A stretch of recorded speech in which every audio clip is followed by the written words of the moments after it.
గట్టిగా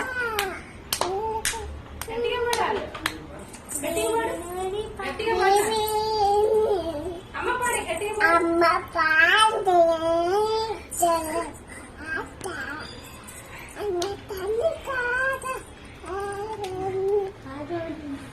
అమ్మ పాల అమ్మ పాల చిట్టి చిలకమ్మ చెప్పు. చిక్కమ్మ అమ్మ పుట్టినా తోటుకున్నావా తాసి చేస్తావా గుడ్లో పెట్టావా